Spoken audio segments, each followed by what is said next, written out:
ibabahagi sa inyo ngayon mga kapatid is one word lang. Ito ang word na grow. Ano sa Tagalog ang grow? Paglago. Lumago. Amen. Okay, so ang aking ibabahagi sa inyo is grow o sa Tagalog ay lumago. Nais ko po munang magsitayo kayong lahat mga kapatid. Tayo po muna ay manalangin sa ating Diyos of life. Panginoon Diyos na siyang makapangyarihan sa lahat, lumikha ng langit at ng lupa.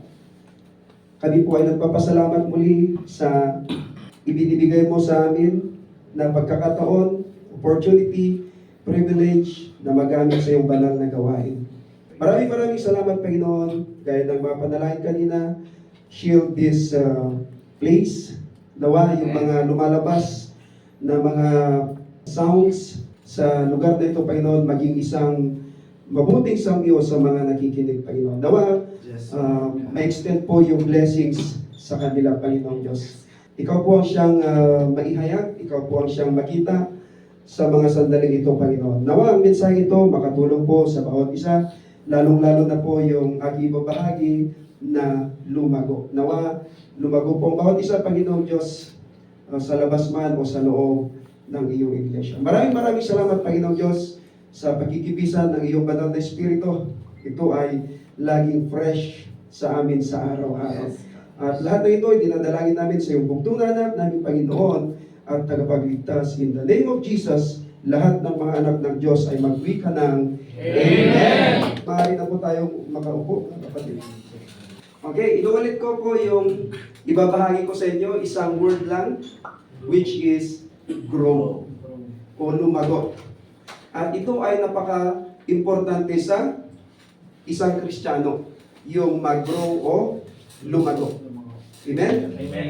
Dumating na tayo sa bagong taong 2024 at iniwan na natin ang taong 2023. At ito ay makabuluhang taon.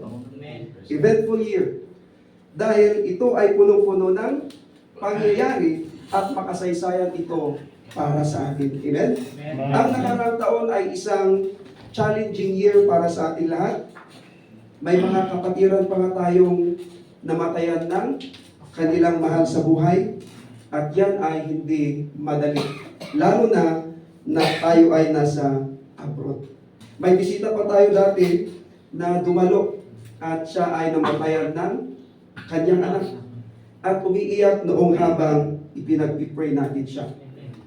Very painful event yan para sa kanya sa taong 2023. Ang isa naman na kagandahan na nakita at naranasan natin sa nagdaang taon ay ang mga pagpapala ng Diyos. Amen. At hindi natin yan mabilang. Isa pa, nakapaglingkod tayo sa Kanya. At lalong-lalo na ang Kanyang kabutihan sa atin at sa ating buong pamilya. Totoo, hindi lahat ay masasaya at magagandang pangyayari ang buong nagdaang taon. Dahil may mga mahihirap at kabiguan din namang pangyayari. Gayunpaman, tinatawag tayong magpasalamat at lumago sa lahat ng pagkakataon. To give thanks and to grow in all circumstances. Kapag sinabing all circumstances, hindi lang in good times, even also in bad times and tough times. Can we lift up our hands, mga kapatid? Can we lift up our hands? Praise the Lord. From the bottom of our heart, let us thank God for the year 2023. Thank God for the mountains and the valleys. Thank God for the good and bad experiences. And thank God for the loss and gain of 2023. Amen. Amen. Praise God.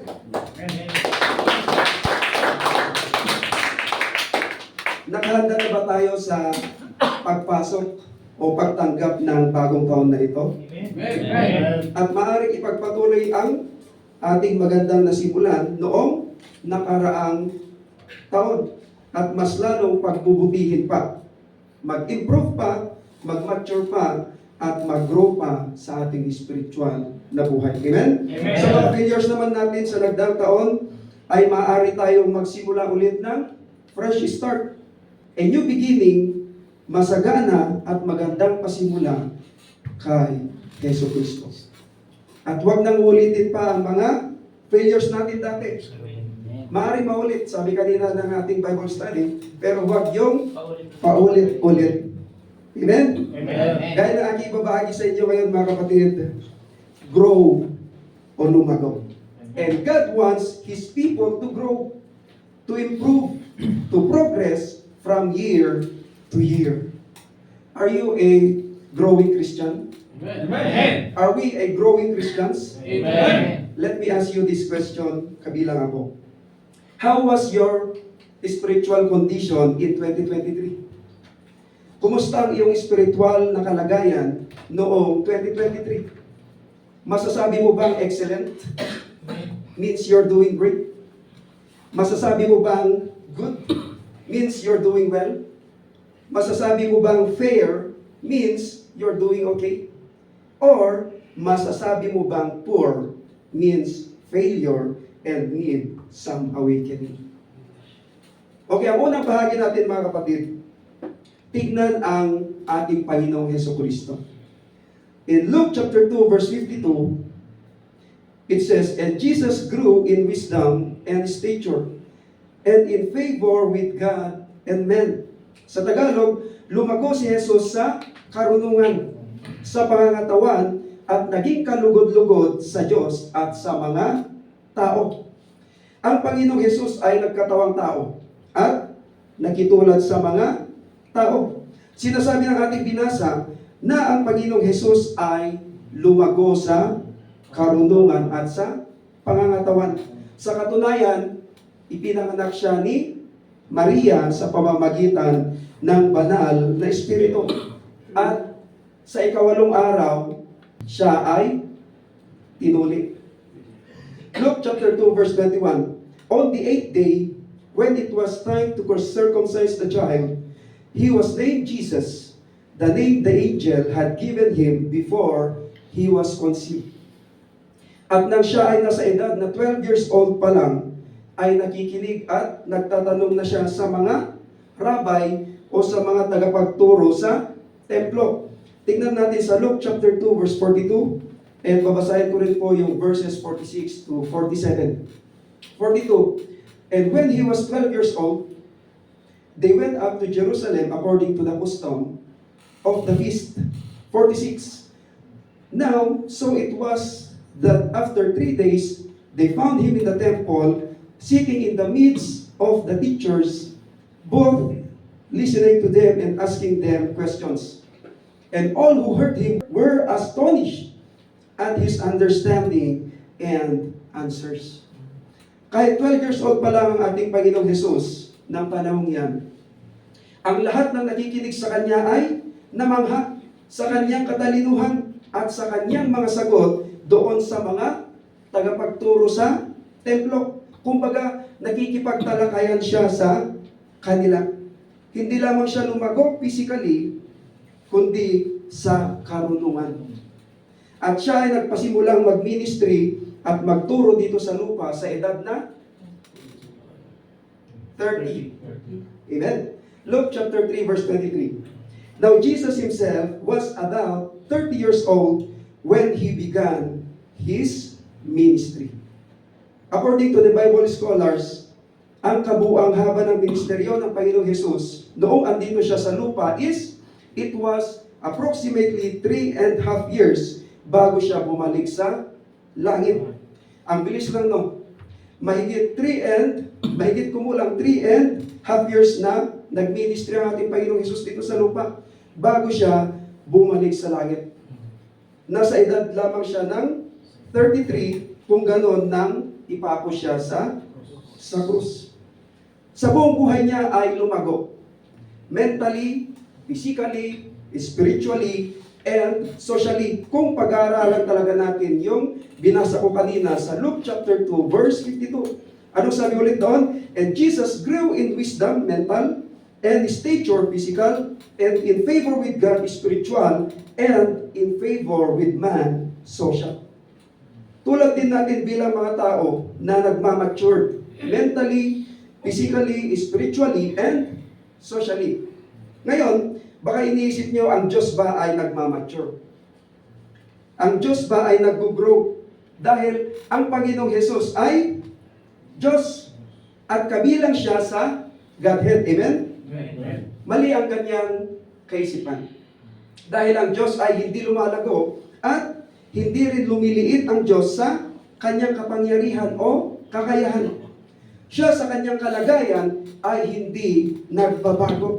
Ito ang dapat natin maunawaan, mga kapatid. God does not grow or does not change. But when God sent His Son, Jesus as a human being, in His capacity as a human, ang Panginoong Hesus ay lumago din. Take note, mga kapatid, lumago siya bilang isang tao. Dahil nagkatawang tao siya, at hindi siya lumago sa kanyang pagka-Diyos. Maliwanag? Dahil ang isa sa attribute ng tunay na Diyos is omniscience. All-knowing of past, present, and future. Alam niya ang lahat ng bagay at wala tayong maitatago sa Kanya. Amen? Amen. Tulad ng Panginoong Hesus, di ba lumago siya bilang tao? Pagdating sa ating buhay Kristiyano, inaasahan ng Diyos ang ating patuloy na paglago o continued growth, at ito ay isang panghabang buhay na paghahangad ng isang anak ng Diyos. Kaya habang tayo nabubuhay dito sa lupa, ay asamin natin lumago pa ng lumago sa ating spiritual na buhay. Amen? Na maging gaya ni Kristo. Hindi ang kanyang pagka-Diyos, kundi ang kanyang ipinakitang halimbawa. The way He talk, think, and act. Sigurado lahat tayo ay gagawa ng magandang progress, ng magandang improvement, ng magandang paglago sa Panginoong Hesus sa taong ito, 2024, at sa mga darating pang mga taon. Amen? Amen. Naisip ba natin ang tungkol sa growth o paglago? I'm not talking about physical growth now. I'm talking about spiritual growth. Marami tayong nakikita ngayon tungkol sa paglago ng mga simbahan, pagpapatayo ng mas malalaking simbahan, at parami ng parami ang mga taong dumadalo sa mga ito. Ngunit, ang mas mahalaga kaysa sa paglago ng isang simbahan ay ang individual na paglago. Personal, spiritual growth. Kahit na growing in numbers ang isang church, pero ang tanong, lumalago ba individually? May nababago ba ang buhay? Kaya we need to focus on our personal spiritual growth as individual naturally as we go to the process of growing. Huwag magmamadali. Kasi may mga mabilis mag-grow, pero mabilis ding mawala. O mabilis ding bumagsak. Kaya kahit mabagal ang ating paglago, basta't mayroong nababago sa atin araw-araw, ay siguradong lalago tayo spiritually. Amen? Kapag lumalago ang bawat isa sa loob ng simbahan, then it will be a healthy, growing church. Praise God? Amen. Amen. Karamihan sa mga tao ay gustong lumago sa Panginoon. Andun yung desire na lumago sa Panginoon. Ngunit kadalasan, sa paglipas ng panahon, ang sigasig na lumago ay nawawala. Dati ay masigasig mag-evangelize, manalangin, sa Bible study, at sa pagdalo, pero nawawala ang dating sigasig o excitement. Maraming taong pumasok sa gawain ng Diyos at nagiging matamlay sa huli. Kung ikaw ay natigil sa iyong buhay spiritual na nais ng Diyos na lumago ka, dapat mong malaman ito. Ang Diyos ay hindi nasisiyahan sa isang buhay na walang paglago o walang pagbabago. Dahil ang nais ng Diyos ay lumago ka, mag-improve ka, at mag-progreso ka.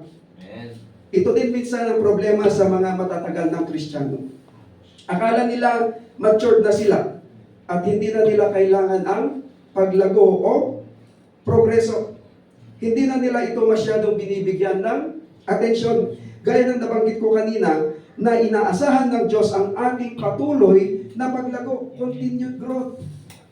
Ito ay isang panghabang buhay na paghangad ng isang anak ng Diyos ang paglago o lumago pa sa Diyos. Amen? Kahit na ikaw ay isang Kristiyano sa loob ng maraming taon, ang bawat bagong taon ay dapat isang hamon o challenge upang lumago pa sa ating spiritual na buhay. Amen? Remember, you will not grow without deliberate or intentional effort. Hindi ka lalago ng walang kusang pagsisikap kung tatamad-tamad sa gawain ng Diyos at kung walang kapakumbabaan. Ayaw maituwid o hindi natanggap ng pagkakamali. Ayaw din namang lumalim. Feeling niya, maalam na sa lahat paano ka lalagoy. Sinuulit ko, nais ng Diyos na lumago, mag-improve at magprogreso tayo. Amen? Okay, pangalawang bahagi natin. What is spiritual growth? Ano ang spiritual na paglago? Okay, first, i-define muna natin ang word na growth. Okay, growth is the process of increasing. Okay, pangalawa, what is spiritual growth? Hindi natin yan mabibigyan ng definition. Pero, let us define through Bible scriptures. Hebrews chapter 6 verse 1. It says, therefore, let us move beyond the elementary teachings. Ulitin ko basahin. Therefore, let us move beyond the elementary teachings about Christ and be taken forward to maturity, not laying again the foundation of repentance from acts that lead to death and of faith in God. Nais kong ipapansin sa inyo ang sinasabi dyan na forward to maturity. Or in other version, let us go on unto perfection. Kailangan nating dumaan sa isang proseso upang mag-mature. Hindi sa pamamagitan ng Old Covenant na siyang shadow lamang. Pag sinabing shadow is unreal. Kundi lumakad sa liwanag na katuruan o ebanghelyo ni Kristo araw-araw sa ating buhay. At yan ang reality. Amen? Amen. 2 Corinthians chapter 3 verse 18. It says, and we all who with unveiled faces contemplate the Lord's glory are being transformed into His image with ever-increasing glory, which comes from the Lord who is the Spirit. Other version ng ever-increasing glory is from glory to glory. God is changing us into His image from glory to glory or ever-increasing glory. At ano ulit ang ibig sabihin ng growth? It is the process of increasing. Amen. Amen. So, ang spiritual growth is we are transformed into His image with ever-increasing glory or from glory to glory. Sa Tagalog, mula sa kaluwalhatian hanggang sa kaluwalhatian. Amen. Hindi ibig sabihin na tinanggap mo ang Panginoong Hesus ngayon ay nagbago na ang lahat sa iyo kinabukasan. Ang pagbabago ay hindi overnight process, kundi tuloy-tuloy. Amen? Amen. Spiritual growth is more of Christ being expressed in our lives through less of ourselves. Anong ibig sabihin? Ang spiritual na paglago ay higit na ipinapahayag si Kristo sa ating buhay, hindi ang ating sarili. Christ-centered ba? Hindi self-centered. In John chapter 15 verses 1 to 8, hindi ko na po siya babasahin. Later on, madadaanan natin. John chapter 15 verses 1 to 8, itinuro ng Panginoong Jesucristo sa kanyang mga alagad na ang susi sa spiritual na paglago or the key to spiritual growth is abiding in Him. Sabi niya sa verse 5, apart from me, you can do nothing. Sa Tagalog, sapagkat kung kayo hiwalay sa akin, ay wala kayong magagawa. Kaya napakahalaga na araw-araw ay nakakabit or nananatili tayo kay Kristo. Dahil kung hindi, ay magiging isa kang yo-yo Christian. Alam niyo yung yo-yo? Up and down, up and down, up and down. Kumbaga, mainit ka ngayon sa paglilingkod, kinabukasan, wala na. O wala ka na namang gana. Paano kung tuluyan ka na talagang nawalan na ng gana? Abiding in Christ means to remain in, to stay in, or even to continue in committed and called out relationship with Jesus Christ as Lord.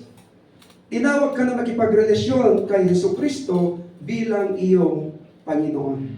Ngayon, gusto kong magbigay ng 4 na spiritual na kasangkapan o spiritual tools na tinatawag na mga disiplina na makakatulong sa atin sa spiritual na paglago o pagprogreso. Amen? Kaya ang pangatlong bahagi natin o panghuling bahagi natin, 4 spiritual disciplines to progress or to grow. Inulit ko, 4 spiritual disciplines to progress or to grow. 4 na spiritual na disiplina sa pagprogreso o paglago. First disciplines to progress. First discipline, abiding in the Word of Christ. Nananatili sa salita ni Kristo. John chapter 15 verse 7. If you remain in me, and my words remain in you, ask whatever you wish, and it will be done for you. Sinabi ng Panginoong Jesus, kung gusto nating maging isang lumalagong mananampalataya, a growing believer, a growing disciple, a growing Christian, dapat tayong manatili sa kanyang mga salita. Anong gagawin natin sa kanyang mga salita? Papakinggan lamang ba? Dapat sundin o i-apply natin ito sa ating pang-araw-araw na pamumuhay. Amen? Amen. Upang mag-grow o mag-progress ang ating spiritual na buhay. Praise God. John chapter 8 verses 31 to 32. It says, to the Jews who had believed in Him, Jesus said, if you hold to my teaching, you are really my disciples. Then you will know the truth, and the truth will set you free. Sinabi ng Panginoong Jesus sa kanyang mga alagad, kung panghahawakan natin ang kanyang mga salita, tayo nga ay kanyang mga tunay na alagad. Again, hindi lang maalam sa salita ng Panginoon, kundi nakikita ito sa ating pamumuhay. At dyan nakikita na ikaw nga ay tunay na alagad ni Kristo. Bakit? Sabi niya sa verse 32, then you will know the truth, and the truth will set you free. Dahil ang katotohanan na nasusulat sa Biblia na si Jesucristo ang magpapalaya sa atin. Amen? Saan? Sa kapangyarihan ng kadiliman. Sa pangaalipin ng kasalanan. Sa mga maling paniniwala at kahit pa sa kamatayan dahil kay Kristo ay may buhay na walang hanggan. Amen? Amen. Praise God. Dapat nakikita ang mga manifestations na yan na napalaya na talaga tayo sa ating dating pamumuhay o madilim na pamumuhay. Hindi na tayo tulad dati, kundi pabuti ng pabuti at paganda ng paganda ang ating pamumuhay kay Kristo. Amen? Amen. At dapat napalaya na talaga tayo sa pangalipin ng kasalanan. Hindi malayang gumawa ng kasalanan, kundi umiiwas na sa paggawa ng kasalanan. Yan ang lumalagong Kristiyano. Praise God. Amen. Kahit pa sa mga maling paniniwala, maling kaugalian o mga superstitious beliefs, ay huwag nang gagawin o babalikan pa. Amen? Dahil tayo ay nakay Kristo na siyang katotohanan at magbibigay sa atin ng tunay na freedom. Praise God. Amen. Matthew chapter 4 verse 4. Jesus answered, it is written, man shall not live on bread alone, but on every word that comes from the mouth of God. Ang paraan upang mabuhay si Kristo sa atin ay ang pagkakaroon ng kanyang salita sa atin. Ang Word of God ay pagkain ng ating kaluluwa. May mga material na pagkain, ito ay pagkain ng ating physical. At anong mangyayari kung hindi tayo kumain araw-araw? Tayo ay manghihina physically. Ganon din sa ating spiritual na buhay. Ay manghihina kung hindi tayo kumain araw-araw ng spiritual food na siyang Word of God. Amen? Ito yung time na tinitempt ni Satanas ang Panginoong Hesus. At ang sagot ng Panginoong Hesus kay Satanas, it is written, nasusulat ang salita ng Diyos.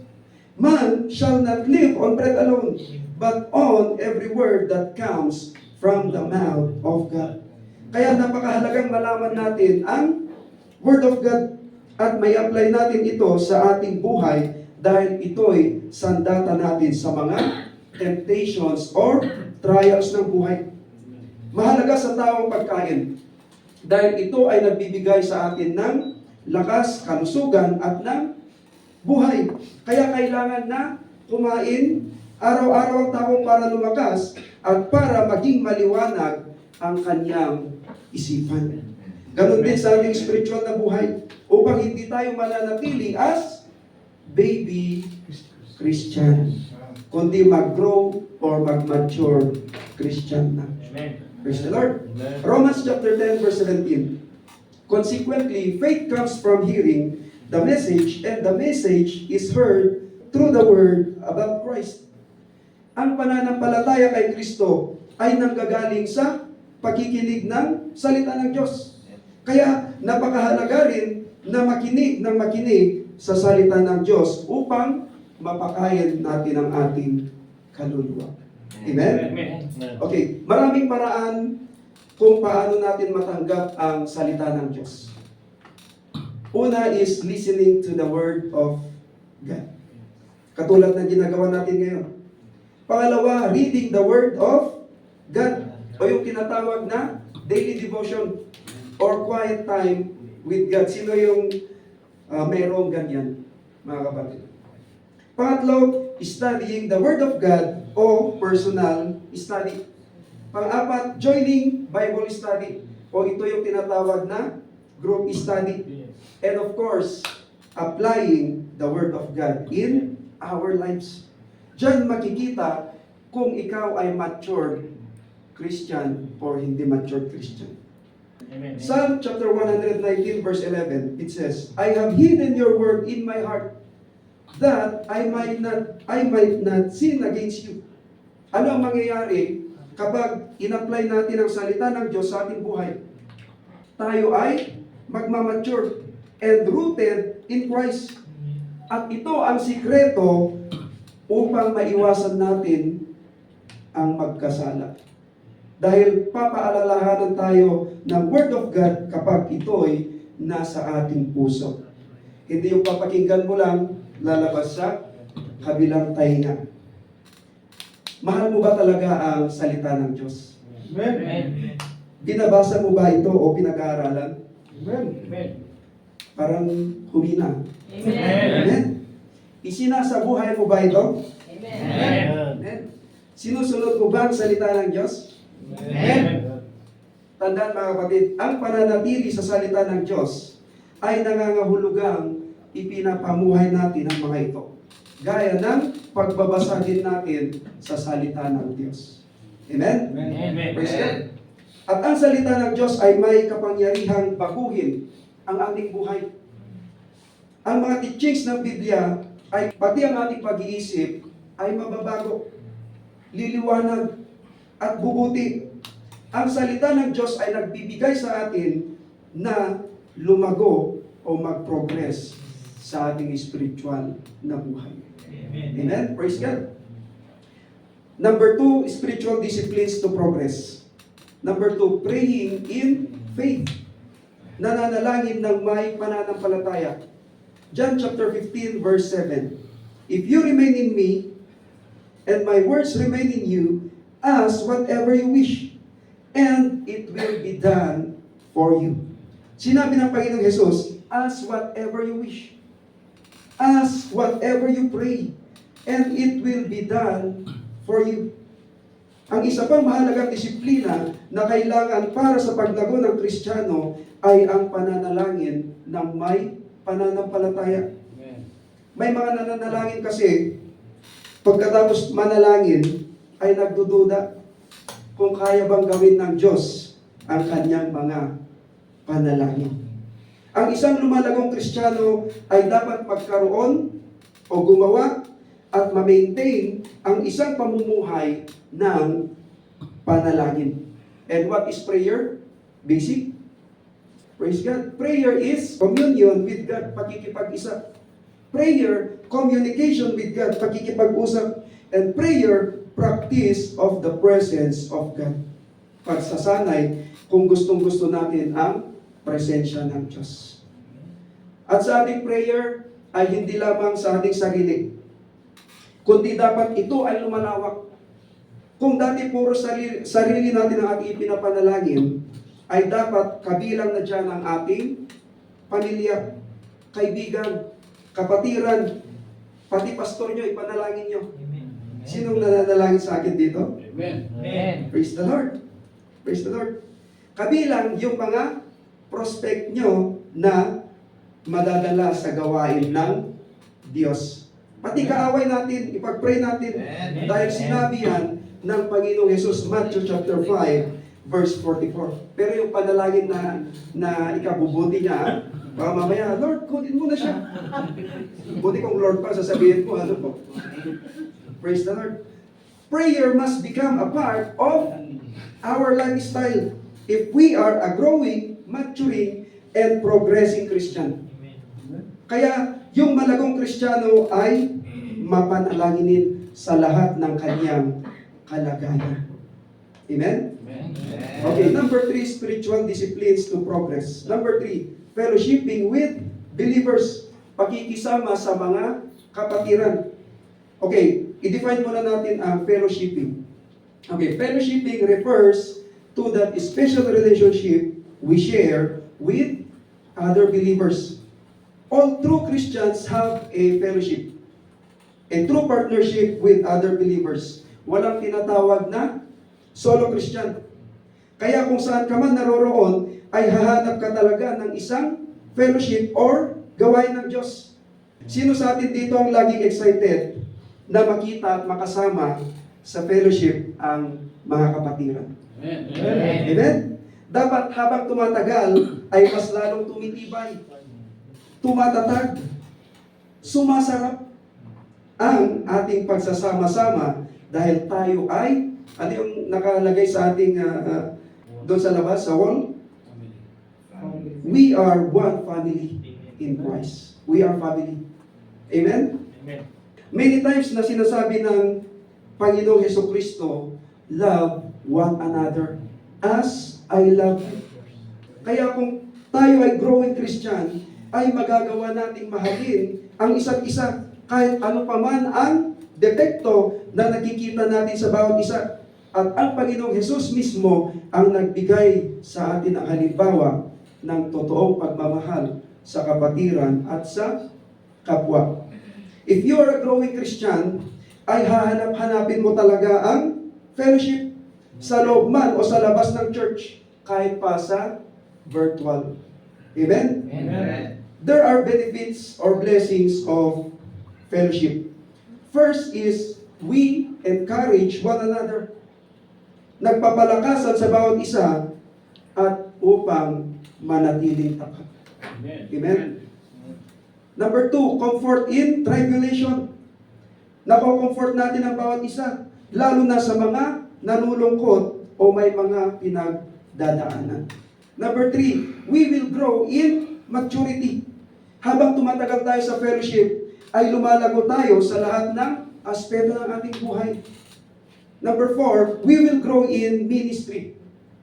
Kapag laging dumadalo tayo sa fellowship, ay lalago tayo sa paglilingkod. Lalago tayo sa pag-ibig. Pag-ibig man yan sa tao at sa Diyos. At preparation ng mga yan na gagamitin ka na ng Diyos sa kanyang ministry. Amen? Remember, hindi lamang tayo dapat magkaroon ng relasyon sa ibang mga mananampalataya sa pamamagitan ng fellowship. Ngunit, dapat din tayong magkaroon ng compassion sa mga hindi mananampalataya. At yan ay tinatawag na witnessing. At kung nagagawa natin yan, you are a growing, maturing, and progressing Christian. Praise God. Number 4, sa spiritual disciplines to progress. Number 4, witnessing to the world. Pagpapatotoo sa mundo. John chapter 15 verse 8. This is to my Father's glory, that you bear much fruit, showing yourselves to be my disciples. Sinabi ng Panginoong Hesus, ang paraan upang ipakita na tayo ay kanyang mga alagad ay ang mamunga ng marami. Ano yan sa English? That you bear much fruit. At ang bunga na ito ay ang bunga ng Kristiyanong katangian, Kristiyanong pag-uugali, or spiritual fruit. Galatians chapter 5 verses 22 to 23. It says, but the fruit of the Spirit is love, joy, peace, forbearance, sa other version, patience, kindness, goodness, faithfulness, gentleness, and self-control. Against such things, there is no law. Without a connection to a true vine, which is Jesus Christ, spiritual fruit cannot be produced. Witnessing is the natural outgrowth of the abiding or growing Christian life. Ang pagkakaroon ng spiritual fruits are very effective in witnessing others o pagpapatotoo sa iba. Kahit magaling kang magbahagi ng Word of God, kung hindi ka nakikitaan ng spiritual fruits, ay hindi ito effective. Kahit na minsan hindi ka umiimik, pero kung nakikitaan ka nila ng Kristiyanong pamumuhay, Kristiyanong pag-uugali, at ng Kristiyanong katangian, is very effective ito in witnessing others dahil nakikita nila ang mga gawa ng Panginoong Hesukristo sa iyong buhay. Amen. Praise God. Matthew chapter 5 verse 16. In the same way, let your light shine before others, and they may see your good deeds and glorify your Father in heaven. Acts chapter 1 verse 18. But you will receive power when the Holy Spirit comes on you, and you will be my witnesses in Jerusalem, and in Judah, and in Samaria, and to the ends of the earth. Tutulungan din tayo ng banal na Espiritu to be a witnesses, not just in Jerusalem, not just in Judea, not just in Samaria, but to the ends of the earth, sa buong mundo. Kung tayo ay growing Christian, dapat lumalawak din ang nasasakupan natin sa pagpapatotoo sa ating Panginoong Hesukristo by sharing our faith. That is witnessing. At mas madali na ngayon. Bakit? Kasi pwede mo nang maabot yung iba sa pamamagitan ng internet or social media.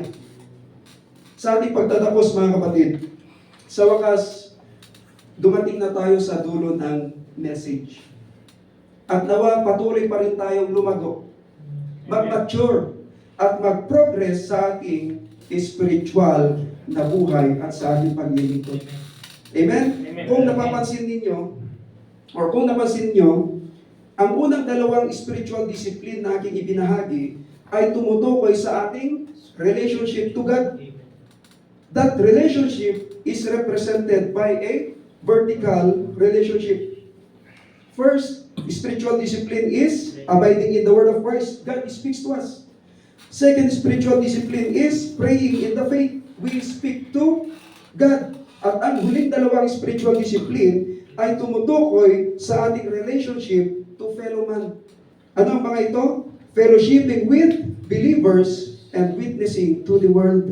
This is a horizontal relationship between a believer, the church, and the world.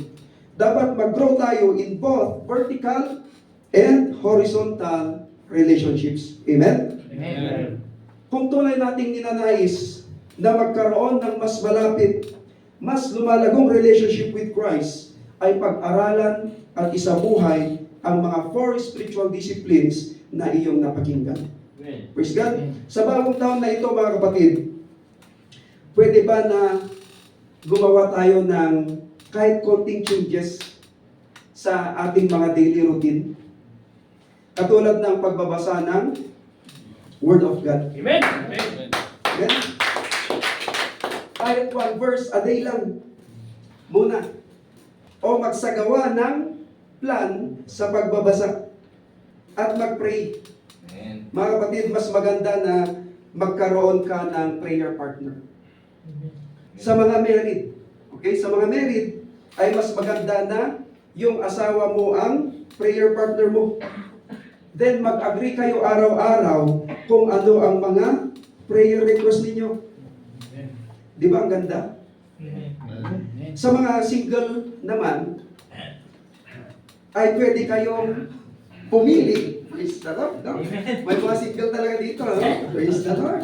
Sa mga single naman, single.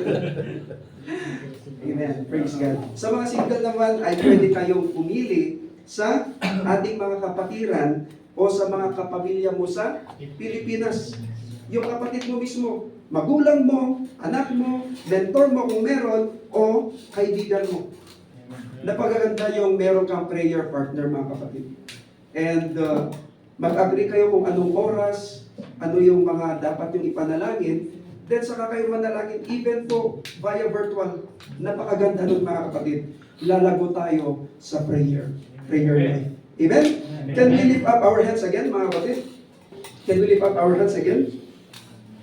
Okay? Anong nakikita nyo sa screen?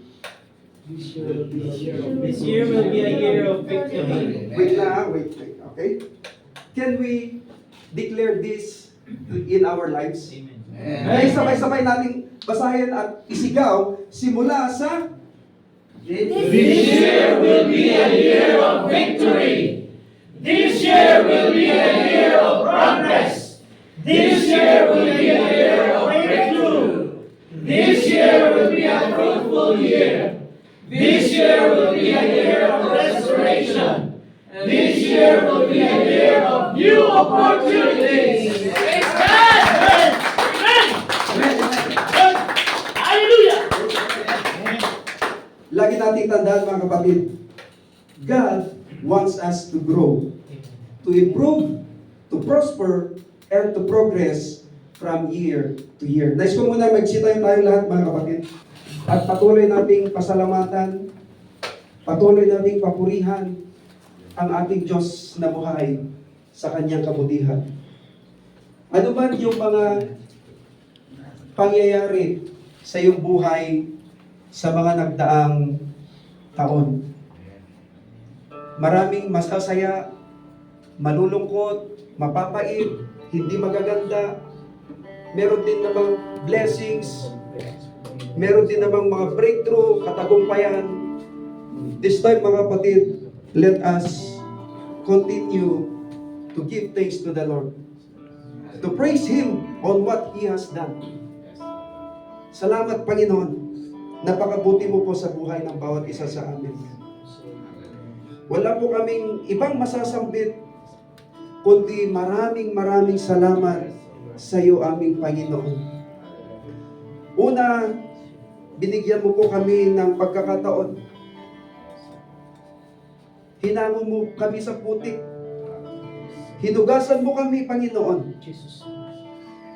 Kung maalala lang namin yung aming mga dating pamumuhay, madilim na pamumuhay, maruming pamumuhay, maraming salamat, Panginoon.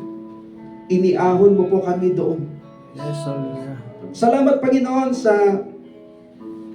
salvation na ipinagkaloob mo sa bawat isa sa amin, Panginoon. Nang ibigay mo ang iyong buhay para lang sa amin, Panginoon. Maraming salamat, Panginoon, sa iyong kabutihan, walang hanggang kabutihan, sa iyong pagmamahal, napakadakilang pagmamahal, sa iyong biyaya, in your grace. Hindi po kami makakatayo dito, hindi dahil sa iyong grace. Maraming salamat po, Panginoon, na ikaw mismo nais mo kaming lumago. Nais mo kaming mag-progress. Nais mo kaming mag-prosper. Nais mo kaming mag-grow sa lahat ng aspeto ng aming buhay. Mentally, physically, spiritually, and socially. Maraming salamat, Panginoon, sa iyong kabutihan sa bawat isa sa amin, lalong-lalo na sa aming mga pamilya, Panginoon. Panginoon, sa aming pagharap sa bagong taon na ito, Panginoon, nawa Samahan mo po kami, turuan mo po kami, lead us upang kami po ay mag-grow sa aming spiritual na buhay, Panginoon. Alam niyo mga kapatid, kung mag-grow ang ating spiritual life, susunod ang lahat. Susunod ang lahat sa ating buhay, mga kapatid. Kaya unahin natin ang ating spiritual life na mag-grow. Praise God. At sa mga sandaling ito, let us sing a song. Matinding palakpak sa ating Diyos na buhay.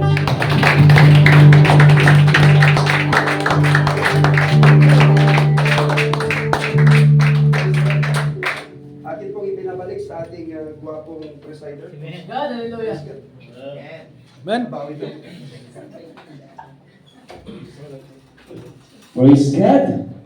Tayo po ba ay nabibless sa mensahe ng mga pastor?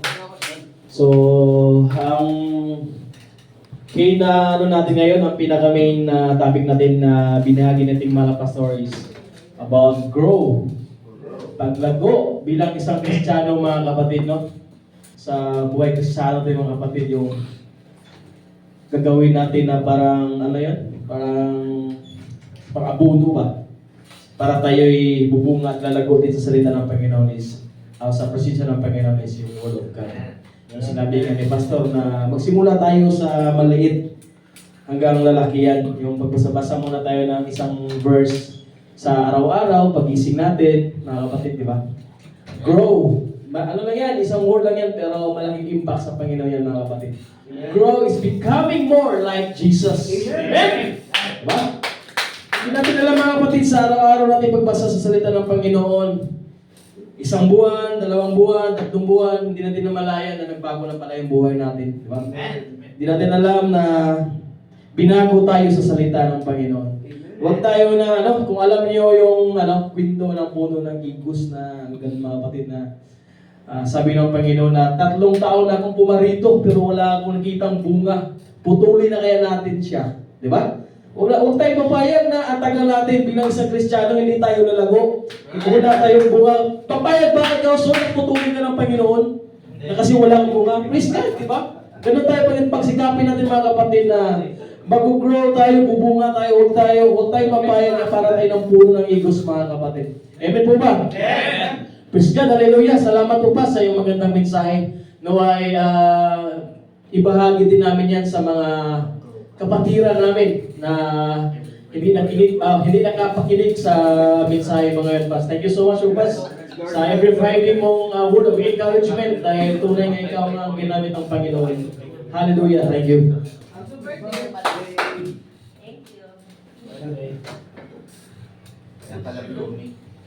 Kaya pala you're growing. Growing enough. Growing and growing. Salamat. Growing and growing. Wow. Hindi po ako usually, bibihira po akong tumayo sa harap. Unless Ayun, no? otherwise, nagre-report po ako ng financial status. Ganito lang po ako pero mahihain po ako. Naalala ko po yung when I was still in college, medyo naging vibes namin yung clinical instructor ko. Sabi ko sa kanya, ma'am, pwede ba pag-examine mo na lang ako ng pag-examine. Huwag mo lang akong tatawagin sa recitation. Kasi kahit alam ko yung sagot, hindi ko masagot. Pag tinatawag niya na ako, kasi nakakalimutan ko na siya. Kasi nahihiya po akong tumayo. By the way, marami po akong dapat ipagpasalamat sa Panginoon. Amen. Good and bad, dapat pa rin po natin ipagpasalamat sa Kanya. Amen. Pag-isip pa lang po sa umaga, Amen. it's a blessing na po talaga na every day kapag iising ako sa umaga, I would say, good morning, Lord. Good morning po, Jesus Christ. Good morning, Holy Spirit. Thank you for this day. Yun po, lagi ko sinasabi. Sabi ko, birthday ko. So, hindi ako iiyak. Issue. Ayan. Gitara. Tubig. Ayun. isang buong taon. Hindi namin nakalimutan. O kasi po last year nakalimutan nila na birthday ko. Hindi. Intention yun. Well, bali po, last year was a tough year for me. I was in a limbo last year. Kasi marami nangyari. Medyo crazy ako last year dahil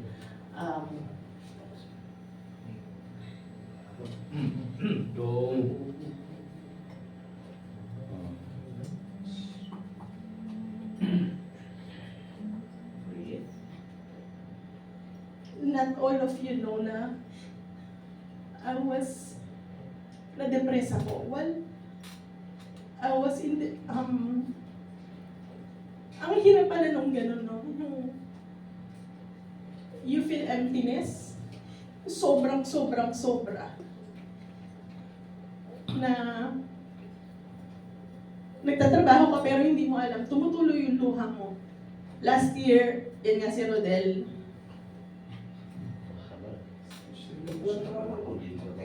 ibinigay ko sa kanya yung, sabi ko sa kanya, ito yung number ng sister ko. Pag binangyari sa akin, siya lang yung tatawagan mo. Sabi nga sa akin yan, parang tama. Parang tama. Bakit naghahabili ka? Sabi ko, wala lang. At that time, I was so depressed. Kasi hindi ko alam kung ang dami kasing nangyari. Ang hirap. Tapos ang dami kong sakit. Sabi ko nga sa parents ko, napaka-generous nyo naman. Ipinamana nyo na sa akin lahat. Hindi nyo rin, hindi kasi ako magsalitang tao, hindi rin ako malidahin. If I was in pain, if pupunta lang ako sa ospital, magpapa-injection lang ako, magpapa-IV ako, uwi na ako. Or, I will take a leave 1 week, 10 days, 15 days. Hindi ko sinasabi sa inyo, basta kinukuha ko yun, kinukonsume ko, para lang makarest yung body ko ba. And then, lagi sa work, tatanungin nila ako, kumusta ka? Kailan ka magpapa-opera? Last week, I remember, tinanong ako ng isang kasama ko, o kailan ka magpapa-opera? Sabi ko, hindi ko na kailangan magpa-opera. Sabi niya, bakit? Sabi ko, I was already healed. Amen. Sabi niya, paano sinabi mong healed ako? Healed ka. Sabi ko, my God has healed me. Amen. Sabi niya, what do you mean, Lani? Sabi ko, my God has healed me. I don't feel anything. Sabi ko, kaya hindi ko na kailangan magpa-opera. Sabi ko sa kanya. Sabi niya, that's good too.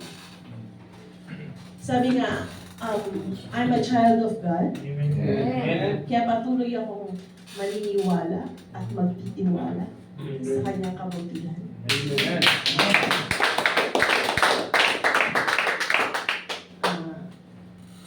Sabi nga po sa Proverbs 3, 5-6, trust in the Lord with all your heart and lean not on your own understanding. In all your ways, submit to Him and He will make your path straight. Yun lang po. Amen.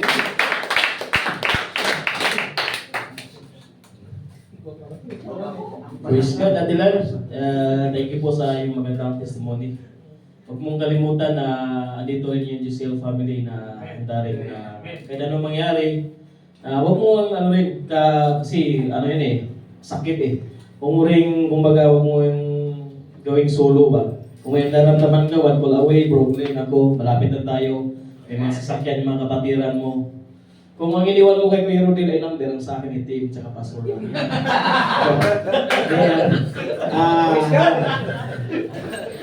Basta atin lang dito kami, GCL family, kaya nga tinatawag natin every time, di ba, opening song natin, GCL family. So kung kami ituring na ibang tao, ituring mo kaming pamilya. Kasi dito sa Saudi, walang pamilya, tayo-tayo lang dito magtutulungan natin.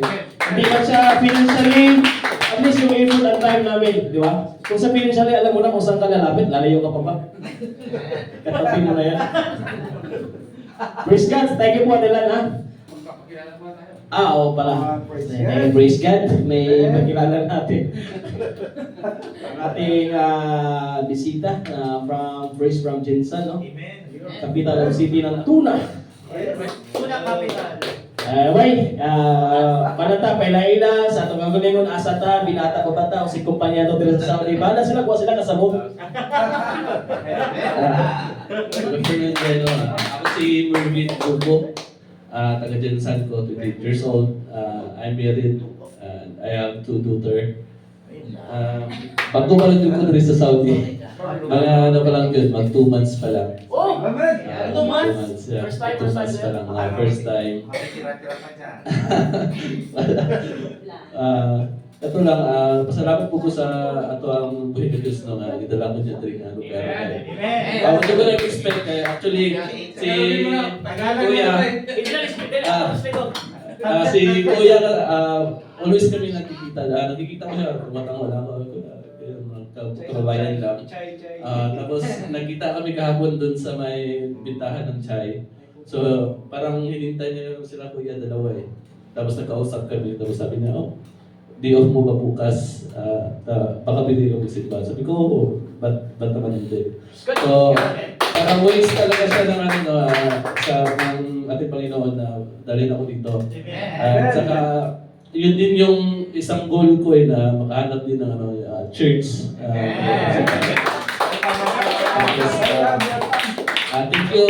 Thank you din sa siyempre, mainit na pagtagkap.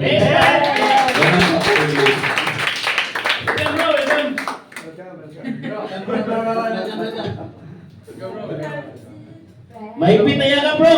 Gikan sa GCL family. Ngayon na ito ang dili pa ni una. Last nga ito magkita. Bahala na mo ka-adjust. Bahala na mo ka-adjust. Bisaya punta naman nila at Tagalog. Tapos sa Tagalog punta ng Bisaya. Kami pa ng Tagalog. Ayan. Praise God. Hallelujah.